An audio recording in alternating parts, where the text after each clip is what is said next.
I hope we recorded from the beginning. So the next one is November. Oh, no, back one, Tammy. The next SEL session is November 18th. And the live one, and that's on responsible decision making. And some of what Lauren's going to be talking about is the cost of caring and how to make responsible decisions for yourself, right? In terms of setting your boundaries and being kind to yourselves. So hopefully you'll join us for that. Okay. Now, some other things. If at any point I put my mask on, it's only because I have a sick person in my house and sometimes he comes up. So here is our other offerings for schools that are in the school improvement process. And we've had a few, but the ones that are coming up, we have today, which is happening now, right? The three that happened already are grayed out. And you can find them on our YouTube channel under school improvement. So, and then the ones going forward are the SEL that I just told you about. And then we're going to have a math session. And actually, I'm sorry, but the title of that changed. And frankly, I think it's far more interesting. It's about a thinking math classroom, and it's based on a particular author. And it's all about getting your kids not just to do math, but to learn math through scaffolded thinking activities. So, and then the last one before Christmas is strategies to build agency. Okay, next, Tammy. This is the whole state. These are opportunities that we have for the whole state because we have a wonderful contract with the New Hampshire Department of Ed. And they're almost over. Most of it is a PLC series that we're doing, a webinar series. And the last three, one is November 30th, and then we have December 9th and December 16th. And you can see that there. I will say the recordings of all of these are posted again on our YouTube channel. And I think we have a PLC list, whatever that's called. Playlist. Okay, next. One more piece of information. So we have a couple of credit courses through SNHU. This one is starting in February, and it's going to be all about building an inclusive and equitable climate and culture. So that's going to be remote, although we probably will be able to get together a couple times in person as well. And it's a 2-credit course, and you can get credit through SNHU. And if you want more info on that, I mean, obviously I'll be sending out plenty of notifications to sign up, but if you want more info, you can also email me. And I did want to say, and I don't think we've made a slide for this, we are just starting a data course. We have about 20 people in the course right now. It's really a nice group. And we started it last week, but you can still join. And basically, we're meeting twice a month virtually for the next 4 months, 8 sessions. And there's reading and viewing between and some discourse through Canvas. And we would love to have you if you're interested, or even if you just want more info, just get in touch. Okay, next. Keep going. I don't want to take up any more time. That's me. I'm here. I'm the PD director at Demonstrated Success. I've done lots of stuff. That's Tammy. She is awesome. She's our most recent hire. She's sort of a minor miracle at Demonstrated Success. She's an amazing literacy specialist, and amongst other things, has specialties in gifted education, and she's a certified assistant principal. She spent some time in New York at Lucy Calkins at the Teachers College, and then also at Leslie, learning about Bonus and Pinnell. She worked for the Barbara Bush Foundation. She continues to. She's just sort of stellar. Next. Thank you, Karen. You're welcome. Okay, Tammy, you're on, lady. So everybody write in your questions or raise your hand or unmute yourself if you feel like the coast is clear, and off we go. All right. Well, like Karen said, we thank you so much for joining us today. We know the Wednesday before a day off from school is really exciting. So we're just excited that you decided to spend a little extra time learning with us today. So we're going to start with the importance of literacy, just very briefly to kind of set our purpose and our foundation. So as we know, literacy has lots of impacts. It can impact kids socially, globally, and even with their health. So studies show that people who are completely or functionally illiterate face the prospect of poor health outcomes, gender inequality, lack of social cohesion.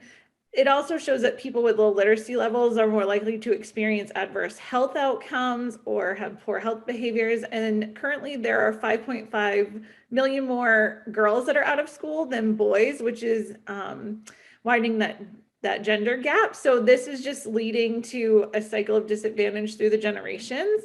So this is why literacy is so important. And here's just an infographic to kind of tie all of that in together as well, that I thought was really telling. So 6 out of 10 children and adolescents are not learning a minimum in reading and math. That one definitely stood out to me the most, but the statistics overall are pretty bleak. So that's why we're here, hopefully, to learn a little bit more about some literacy strategies that can really make a huge impact with our kiddos. And then I had to put this quote in here just from Ruth Bader Ginsburg. She talks about how reading is the key that opens doors to many good things in life. It shaped her dreams, and more reading helped make her dreams come true. So I thought that was a perfect way to put it. All right, so now let's jump into those literacy strategies that you're all here for. So we're going to start with fluency. And so here's a quote from Fountas and Pinnell in their guided reading book. So they said that reading fluency is a product, an outcome of a reader's integration or orchestration of strategic actions.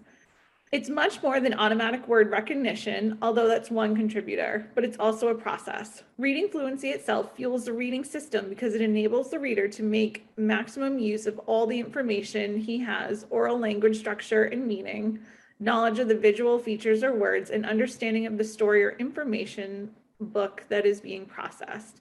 Because reading is moving along at a pace that resembles language, rather than slow, isolated word calling, the reader can constantly check whether the language processed is making sense. So that's a lot. I know sometimes kids, when you say fluency to them, they just think it's a matter of like reading super fast. And, you know, the faster they read, like the more fluent they seem.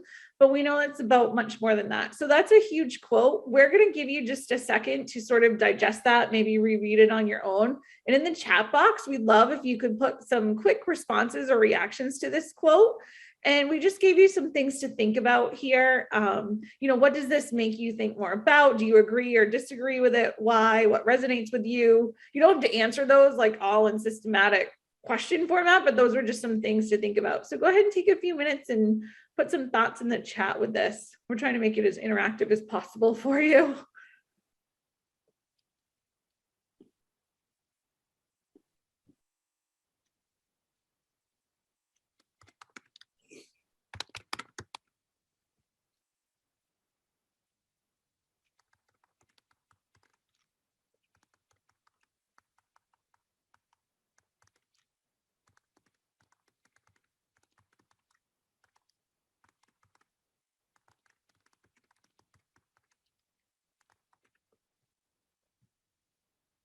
We'll give people a couple more minutes to just process that, formulate some thoughts.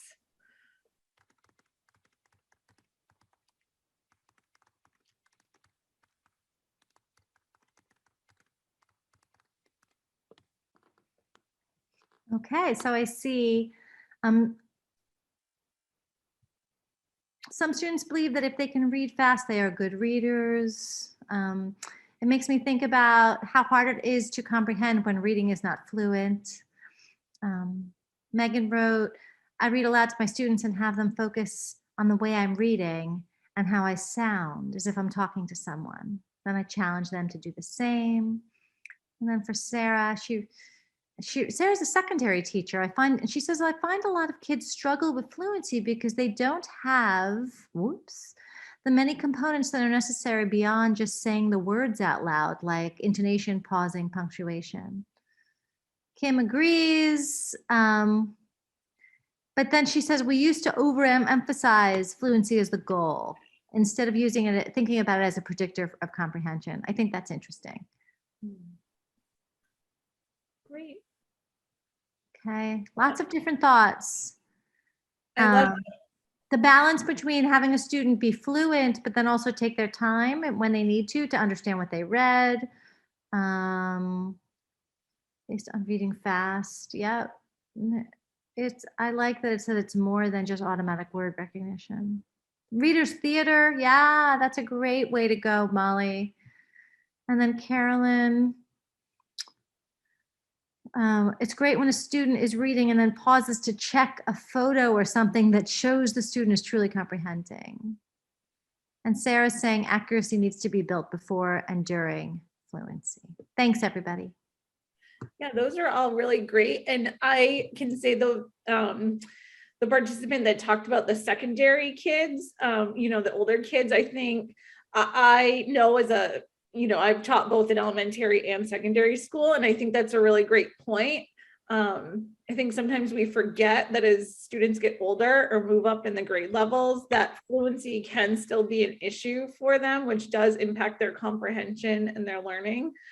So I really love that we have a secondary teacher here that was able to kind of remind us of those things. A couple of them. Oh, awesome. Fabulous. Yes. All right. So I found this anchor chart, we'll call it, or this graphic online. So I just thought it was really interesting. Teaching practices we know that do not improve fluency would be like silent reading, round robin reading, sort of like the popcorn reading, things like that. So this was just a great anchor chart to kind of get kids to hone in and focus on things that they could do that is going to impact their fluency and improve it. So I just wanted to include that in here. So these are some strategies that no matter where you look, whether it's in books or if you Googled, fluency strategies or whatever, these come up consistently as sort of the top strategies that teachers can use. So we'll talk about some of them in the presentation. We're not going to talk about all of them today, but we have repeated reading. We have choral reading, echo reading, paired or partnered reading. Reader's theater, someone mentioned in the chat, which is awesome. And the reason that one's blue is because when you get the link to this presentation, it will take you to some places you can find reader's theaters, which you may or may not know about. Audio assisted reading, so like books on tape. And then varied practice. So I linked you to this because it's really interesting. So you'll have a link with more in depth, but varied practice can happen within varied sentence structures or varied context or even varied storylines. So it works for both elementary and secondary schools as well. So in elementary, this idea really focuses on reading fluency and vocabulary development. And then when we get to middle school and we start using this practice, it can help students even learn science or social studies content along with the vocabulary that's aligned to those specific standards or curriculum. And then it helps by exposing them to important language and information in different types of passages. So with this specific practice, students could work in pairs, you could jigsaw them, things like that. So it's really interesting. So choral reading was one of those strategies mentioned on the previous slide as being one of the top ways that we can help students. So the thing I love about choral reading is while it helps build fluency and it's super impactful for fluency, it also really helps students with comprehension. So just some tips, like you want to make sure with your choral reading that you are choosing books that are independent for readers. So I used to love, even when I was in the secondary classroom, using picture books with the older kids because they were short, they were accessible, and they also allowed for those patterns of predictability or the ability for them to be able to hone in on a specific skill that we were also working on.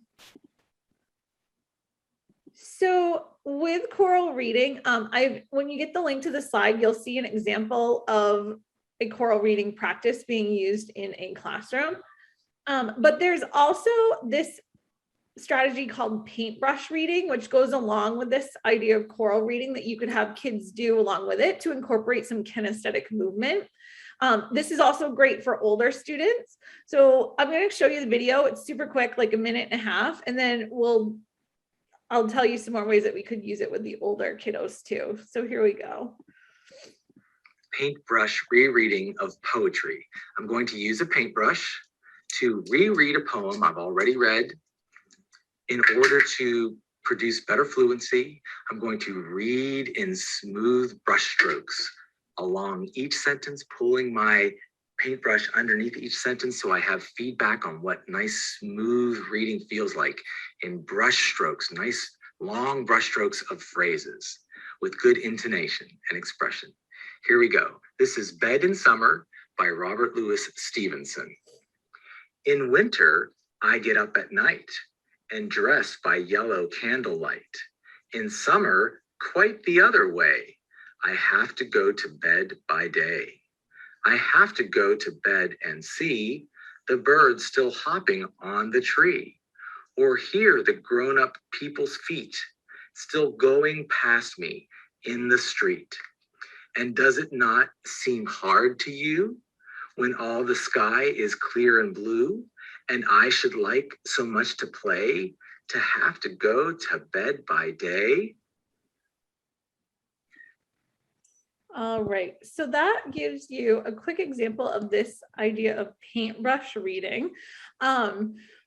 One thing I used to love, so when I had the older students, when I taught in the secondary classroom, I didn't necessarily use the exact paintbrush like the video just did, but I had a lot of athletes in my class. And so, you know, the boys especially would love to just, I mean, they needed some kinesthetic movement. So I would have them bounce the basketball or sort of like dribble in place at the pace that they were reading or sort of along with the reading instead of moving that paintbrush. So it's really great for syllable work as well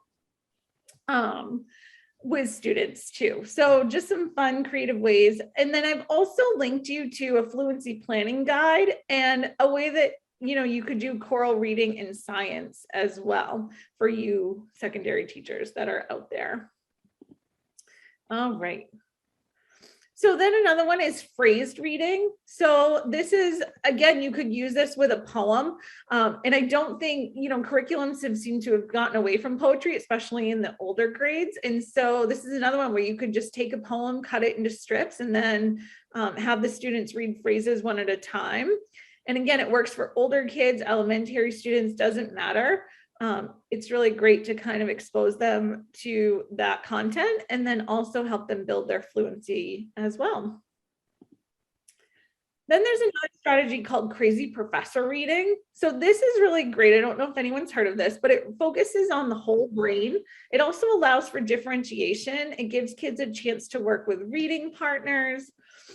It helps because it goes through repetition, it engages the students, and it also helps them work with tone and voice and expression. So there'll be a handout in the resources that Karen mentioned you'll get in the folder that will come out 24 to 48 hours from now. But this is just a graphic.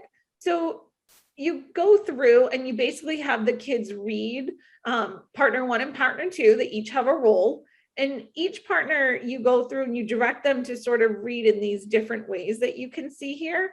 And it's super fun for the kids. And so this blue link that you see here will take you to sort of this whole guide. And again, this is a strategy that can be used K-12 and can be really super fun and engaging for the kids.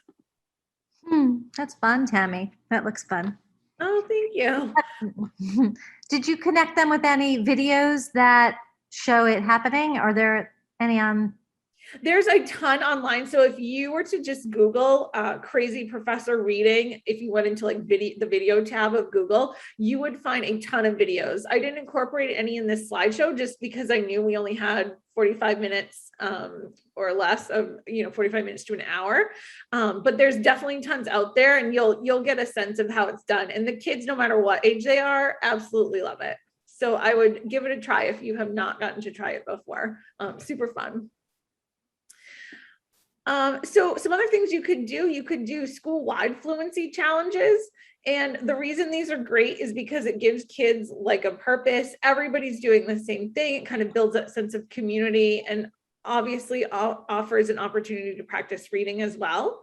And so you would sort of go through and you would make the definition of fluency. So, define some of the challenges, what it takes to be successful, emphasize the fact that this is a school-wide thing, so everybody's doing it.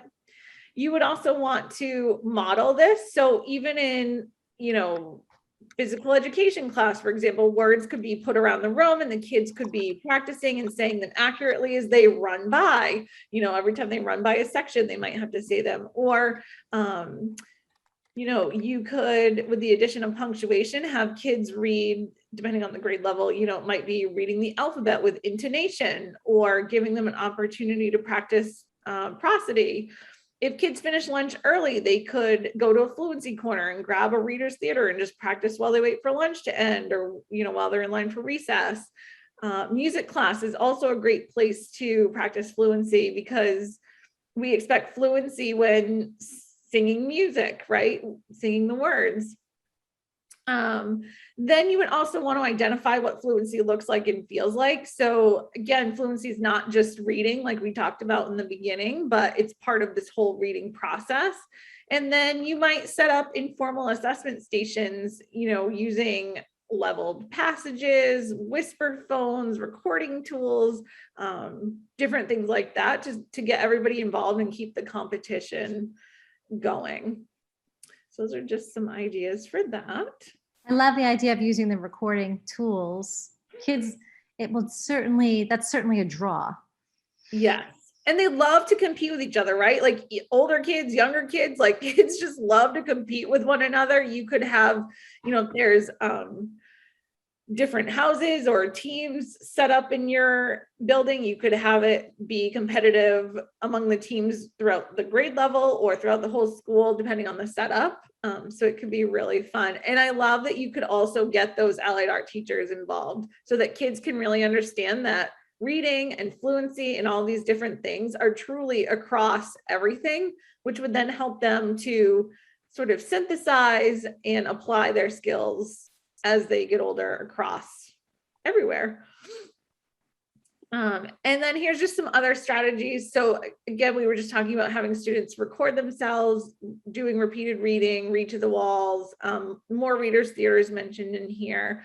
So repeated reading is something Timothy Shanahan talks a lot about. And so he said that repeated reading is a particular method to develop decoding automaticity with struggling readers. And in this approach, students are asked to read aloud short passages until they reach a criteria level of success. Reading to the wall, if you haven't heard of that, you would basically send students to, with their text, out to find an empty space, along the classroom wall or maybe out in the hallway itself, and then facing the wall, they independently read their assigned sentences for 1 minute. This really is just to help those readers who are super shy. It gives them sort of this private area without distraction, or maybe even the acoustics happening, to really truly be able to hear themselves. And then tape assisted reading is, you need to have a book that students can read at the independent level, and then they would tape the recording of the book, or even listen to the recording of it from a fluent reader. So then these things here, I've linked you to some rubrics and some other resources. I put something in there for middle and high school, and hopes we have some secondary people with us as well. Is that our last fluency slide, Tammy? Okay. Yep, we're coming to the end of fluency. I do want to add in, there's a program that you can, it's not a program, it's a book, and it comes at different levels. And I've had a lot of success with it when I've been doing intervention, and it's called 6-Minute Solutions. And it's a very, very simple process that pairs kids to work on fluency together for 5 minutes every day. And it's like, it's vetted by What Works Clearinghouse, and it has some nice research support. So it's called 6-Minute Solutions, and I'll put that into the chat. Okay, and you can find that if you need it. Great, thank you, Karen. And so really we're at the end of fluency, but really the biggest element to helping kids build fluency is reading. So if we could just take a couple minutes in the chat, thinking about which strategy from this fluency section are you most eager to try with your students? What sort of resonates with you? Or maybe even other strategies. Karen just offered one that she knew about. If you want to put that into the chat, we can just do a very brief, like 30-second sort of response before we move on to our next section. Catherine wrote in, have the kids read to a stuffed animal. I used to do that when I was teaching 3rd grade. I love that. That's awesome.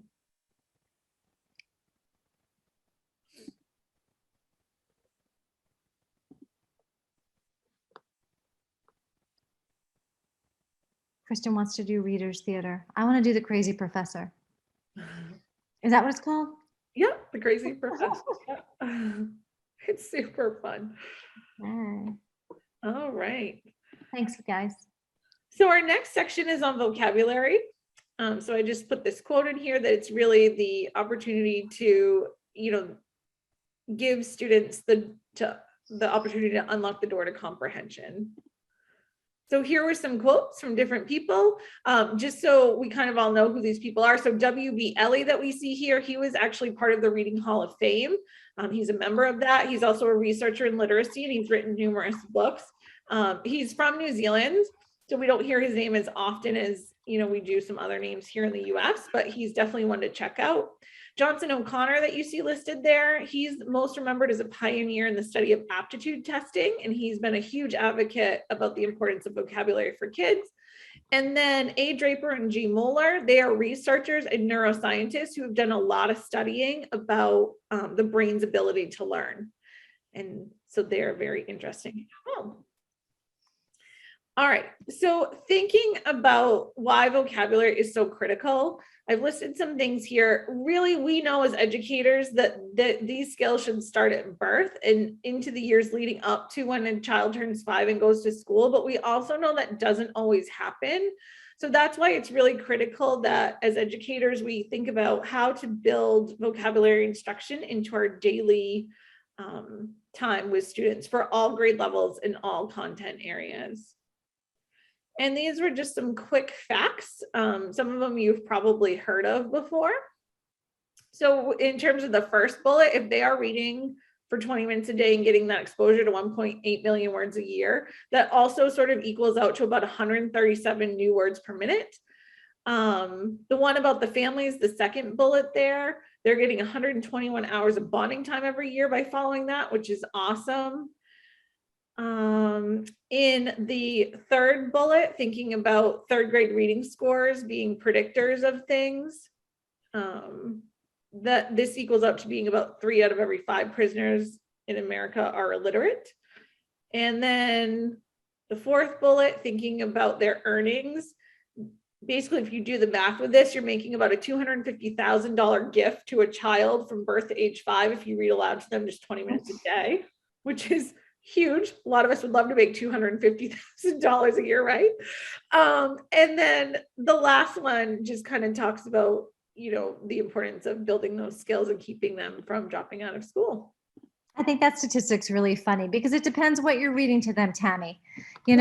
If you're reading like, socialist literature, then they're going to grow up and, like my kids and do great things and make no money. There you go. So we do know that with vocabulary instruction, teaching vocabulary in isolation simply does not work. Having kids do this sort of passive learning stuff like copying words down or just giving them like skill and drill kind of things does not work. I've listed here some things that do work. You want to make sure that word choice by teachers and students, the words that you are picking out in the context of their reading and things that you're exposing them to have a specific, meaningful, and intentional purpose. So just like with fluency, if you Google, vocabulary instruction, here is sort of the big cores that come out of ways to build students' vocabulary. Again, talking about never doing it at random or in isolation, no matter what grade level, doesn't even matter. Even SAT word lists for 11th graders, just giving them those lists and kill and drill with them is not going to help them build anything necessarily. So there is that. All right, so a strategy you could use are graffiti walls. These are similar to word walls, except they incorporate a little bit more visual into it.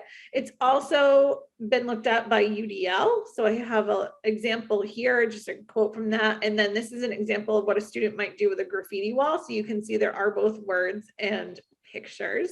It really helps students because it helps them brainstorm using prior knowledge, demonstrate logical reasoning skills. They have to use comprehension, so it helps build that. And then it helps students to see and sort of hear, in quotation marks, each other's ideas. It can really be helpful to sort of build word walls in your rooms. And these could even be color coded. You'll notice here that the word indigenous is yellow. You could have a whole color coding system where if the word is red, it means they completely, it might be a word that they didn't understand to begin with. Yellow, they're sort of familiar with it. They can explain it a little bit. And then green, maybe it could move into words that they become confident with. You could have sort of this interactive moving word wall within your classroom with this as well. So again, it incorporates words and pictures. It's very similar to the Freyer model. So if you are familiar with the Freyer model, graffiti walls are very similar to that. And here's different ways you can use them both before, during, and after reading. And here are some other examples. So again, just like with a lot of the fluency strategies we talked about, these are great to use across content areas as well. So I have a couple examples from a math classroom where students contributed to them in different ways. And then the other one here is a science classroom where they talked about force and motion and push and pull and gravity and acceleration and inertia and all those fun science terms. And then I've incorporated here into the slideshow videos that you can watch. One is where students are doing sort of small group work responding to the same word. And then the other one is a teacher talking about how she uses the graffiti wall to do this jigsaw method, which is also totally adaptable for any grade level or content area. And so we'll play just a couple minutes of this just to give you a sense of what that looks like and sounds like. Hello, my name is Lindsay Merritt. I am in my 7th year of teaching, and I've taught from grades kindergarten through 3rd grade. I am so excited to be able to have the opportunity to share with you a strategy I love to use in my class, and I use it quite a bit. I love using the jigsaw strategy to get my students working together. It gives them the opportunity to have discussions and take the ownership of their own learning. Each group of students become experts in their given topic and have the opportunity to share with the class. I love seeing the light in their eyes when they get to share with their friends what they've learned and become the teacher in the classroom. I also like to incorporate the graffiti wall strategy while we share. Students love to showcase their work for the class to see. Students learn from each other, and it gives us multiple ways to showcase our learning. I use these strategies in all my subject areas. I've had them do order of operations in math, water filtration in science, folktales in reading, and the example you see on the screen is one we did on African studies for our social studies. With this example, my 3rd graders took the information they learned on their individual country they were studying, then created a graffiti wall by decorating a card with their location of their country or something they learned about their country and a fact of information. After we posted on the graffiti wall for a day or so, we then took the cards and made them into a book for future reference throughout our unit. Students all the time check this book out and read it to each other during our silent reading time. I really encourage you to try the jigsaw strategy and also the graffiti wall strategy in your classroom and watch your students shine as they decide to take ownership in their own learning and become the experts in your class. All right. So I just thought that that video offered a lot of creative and fun ways to get students involved. And I love this idea of having it become a book that they can reference back to afterwards. And then here's just some other ways you could use graffiti walls. So you could use them in geography. So when you get the slideshow, you'll be able to see this graphic a little bit better, but kids each had a different state and they had images and words and quotes and things on there. You could have reading graffiti if you teach ELA, where they're making some quotes from books and for different purposes. And then even just to spark discussions, putting an image or a quote in the middle of a piece of paper and having, you know, kids sort of silently respond to it. Hey, Tammy, Yeah. have you ever done the spark discussion, but then left like almost like a word bank and asked them to try to use the word bank, a couple of the words from the word bank in their in their discussion?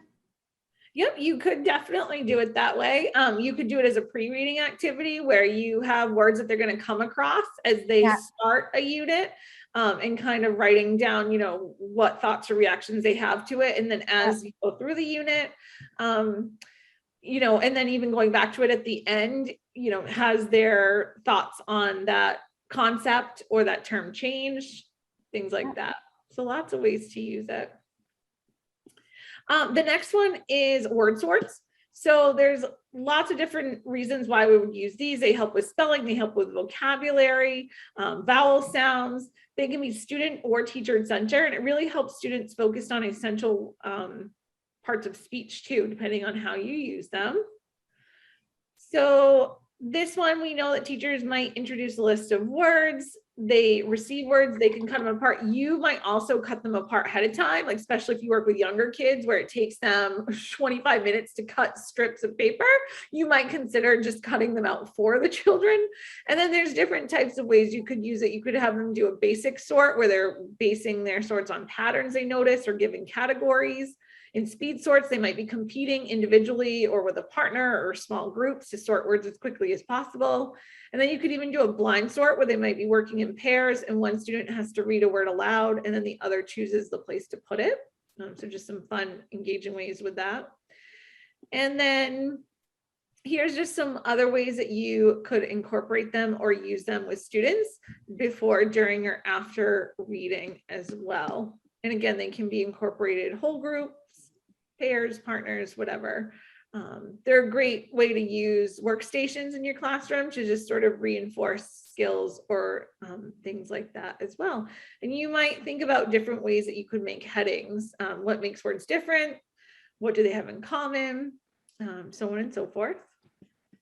They're also great in the content areas. So again, for you secondary teachers that are out there, you could have them sorting in math with the math terms. And so you might have them be thinking about putting the words, you know, under the words adding and subtracting. They might put like minus, less, fewer under subtract, or words like more, most, or add under addition. In science, they could be learning about plant and animal cells. So they could be sorting, you know, headings under animal or plant and different terms that would fit with that. In social studies, they could sort events during certain time periods. So you might give them 5 different time periods, and then like in one envelope and then in another envelope, you know, of words that you've already pre-cut. They could have key terms or events, and then students would sort those words to match the time period. And then even in music class, students could sort terms that are categorized under things like tempo or dynamics. So lots of ways you could use them. Can I jump in? Yeah. I just want to share. Rebecca Sims wrote in, she does a sort of a word sort where she has vocabulary words, I think, and then she has like a column where I have used this word, I know this word, I think I know this word, or I need to know this word. And I think what you're describing, Rebecca, is like a self-evaluation for kids or in small groups, right? We've done that in small groups as well. Like you do it yourself, and then you do it with a buddy, and then you can the buddies can illuminate the words for each other, and then you pair with 2 more kids, and then the foursome can illuminate more words for each other. So I just wanted to jump in, Rebecca, ahead. shared that. Awesome. Yeah, that's great. And you could also have students do that too, like at the beginning of something, and use it as sort of, and maybe Rebecca, you do this, but using it as a formative assessment too. So once you go around and kind of see where kids have sorted the words, you might sort of gather, information and start making some notes so that you know where to group kids too, based on what they're saying that they know or don't know or whatever. So. And so Sarah wrote something in too. She's done a vocab Olympics where she has them throwing words, taping words to balls and throwing them in the correct buckets. Relay teams where the words have to race and sort them. Yeah, that's really fun. Yeah. And then these are just some other content area sort of visual examples for those that, teach the different content areas out there. I'm going to chime in just a little between open and closed word sorts, right? So your closed word sorts are where you provide the headings to a student or group of students, and the open word sorts is basically you give them the words and the students decide on what words go together, and then they label the categories, and then they have to justify the labels, right? And talk about why they placed the words in that category, why they, that can be done as a pre-reading or pre-unit activity. It can be, used as formative assessment. So Rebecca wrote a great formative to help instructional plans. Okay. Yeah. Here we go. Yeah, and so like I said, these are just some more visual examples for you. And then we won't watch these for the sake of time, but you will have access to them when you get the link to this slideshow. So this is just some additional examples of ways you could use them. So there's a spelling example, there's a concept sort. So when we're having kids sort by concept versus just like specific vocabulary term, and then ways that you can use them for differentiation as well. So, and then here's just some other ways. So Karen just sort of talked about the open sort versus the closed sort. You could have them resort words. You could do the time thing. So we just touched upon a lot of these, but I wanted to put them in there just in case we hadn't gotten to them. So word mapping is another one. This is probably going to be more successful if you use it with upper elementary and sort of beyond, but it could definitely be adaptable for those of you that have the younger students out there. So it really helps kids who have not learned the meaning of a large number of words or who can't identify word parts. So this really hones in on prefixes, suffixes, roots, etc. And so here's what a word map might look like. Sort of a blank template. You could recreate this. You could download this image when you get the presentation. I think I might have linked a PDF of this too into the folder that you'll receive. And then here's an example of them all filled out. You might also have them do it with a tree, getting them to think about roots of a tree, get it? Like you can be a little corny with that, but and having them do it that way too. And then possible sentences is another vocabulary strategy. So again, this helps with writing, helps support the vocabulary, also helps with the background knowledge. And then I've given you a way that you could implement it. So you basically display the chosen vocabulary, pair the students to find related words, write the paired words in a sentence, have them compare, rewrite for accuracy, share with the class, etc. So that can be fun as well. So any vocabulary strategies that you are eager to try or things that resonate with you, or even suggestions that you've tried in your classes, go ahead and just take about 30 seconds or so, pop them in there, because again, we want this to be collaborative. You guys have been sharing some wonderful ideas. So we just want to keep going. Karen just wrote in that they did a school-wide dress is your favorite vocabulary word. Oh, nice. They wore an index card. So wait, that made me think about a game. Well, you guys are writing in, right? Because you're writing in about what resonates for you. There's a vocabulary game that we used to play where you put the vocabulary. Well, it's actually, they play it with the phone now. What's it called? You hold the phone there and then the person asks questions about the word. forgot what it's called, but you do it with the Kind of phone. like the word, it's kind of like the word sneak that Jimmy Fallon plays. If you haven't seen that, I would Google like word sneak with Jimmy Fallon. That's another fun thing you can do with kids, and it's similar to what you're talking about, Karen. Connotation gradients. I love that, Sarah. Yeah, and you can do that on like I've done that on paint strips. So it gets darker and darker and darker, and then they can use the paint strip. Not you know what I mean? Yeah. I hope. Do you know what I mean, Tammy? What are those called? I do. Yeah, you can actually use paint strips to do that, and that's a great way to get kids to think about simple to more complex. Other things, Karen, I know we're getting. I'm looking. Graffiti wall's big. Yeah. Okay. All right. Perfect. Fabulous ideas out there. All right, so writing. So here's just some quotes from people in the field. I'm sure you're all super familiar with them. Linda Reef wrote the Quick Write Handbook. She's won many awards from the NCTE, Outstanding Middle School Educator. Don Murray, he was a professor at UNH. He's also a writing coach. He's written for newspapers. Donald Graves was a pioneer in literacy education, so on and so forth. So guided writing. We won't watch the video for the sake of time, but it will show you what guided writing looks like. It can be done in small groups. It's really focused on that writing instruction, and it fosters independence for students. Very similar to guided reading, except it's guided writing. So, wait, Tammy, I'm sorry, but can you just go back? Yeah, for 1 second. Sure.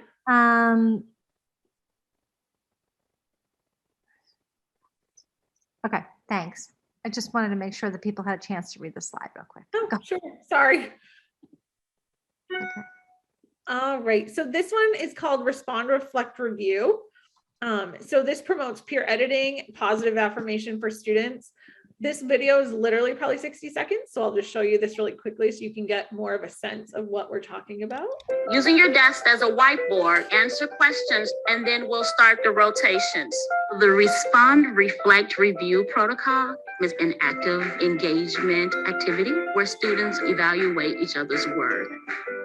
The first part of it, students respond to a given question or prompt. When the timer dings, be ready to rotate. They rotate in order to reflect on what was written and leave a piece of feedback. How can your partner strengthen their response? Rotation 2. And then they rotate to a different desk and leave a positive affirmation or praise. Once they return to their desk, they're able to review and share. Megan said, I like your evidence. It really supports your answer. It really helps students understand what makes a good response and ways to improve their own learning.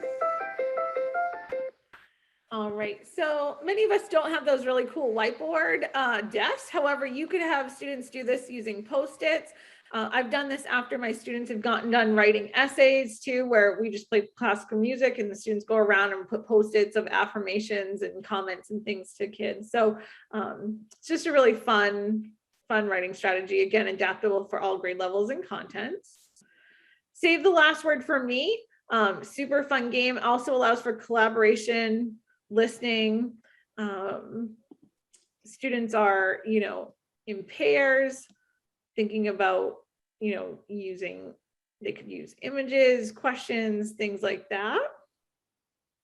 Tammy, are you going to upload a written protocol for Save the Last Word for Me to the folder? Yep.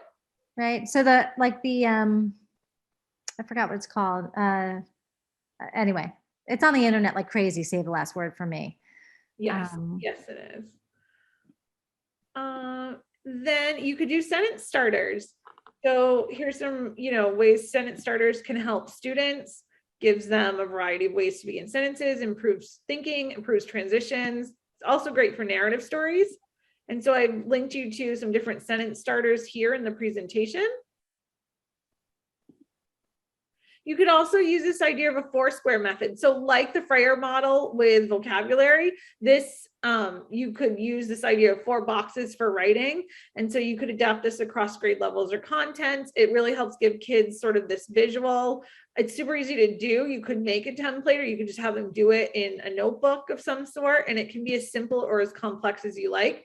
And you could use it with pictures, words, a combo of both, totally up to you and where, you know, what grade level and things that kids that you teach. And then you could use it in a multiple of ways here. And I'm just starting to fly through a little bit because I know we're getting close at the end of time.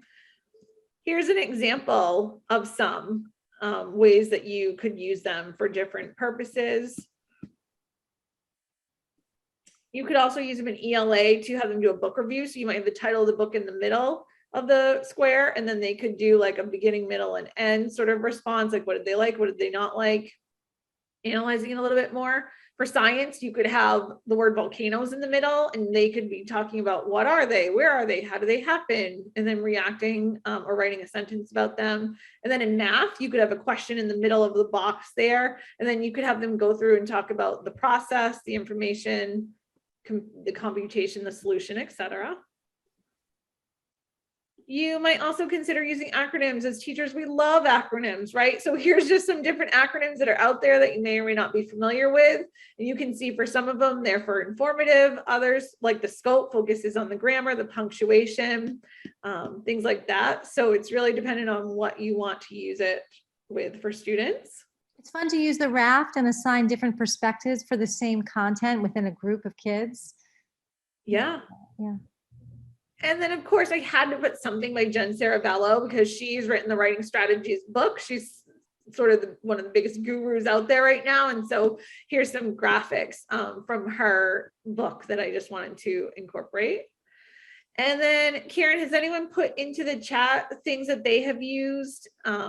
Yes. Awesome. Sentence starters are great for differentiation. Gallery walks.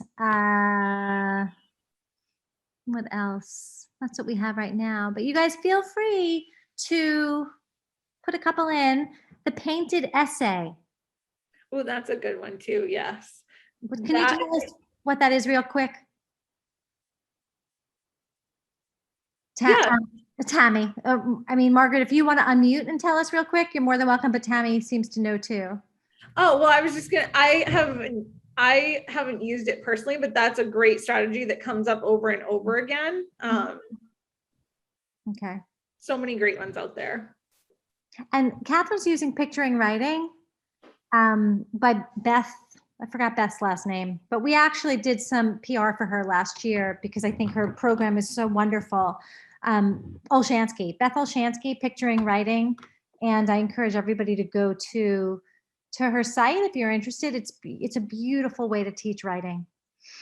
Oh my gosh. I ask kids to sort clothes in a dresser using paper clothes to show them how there are multiple ways to sort an essay. Sarah, that is really sweet. Diane has good success with the Foursquare model. Margaret, can you tell us real quick about the painted essay? We'd love it.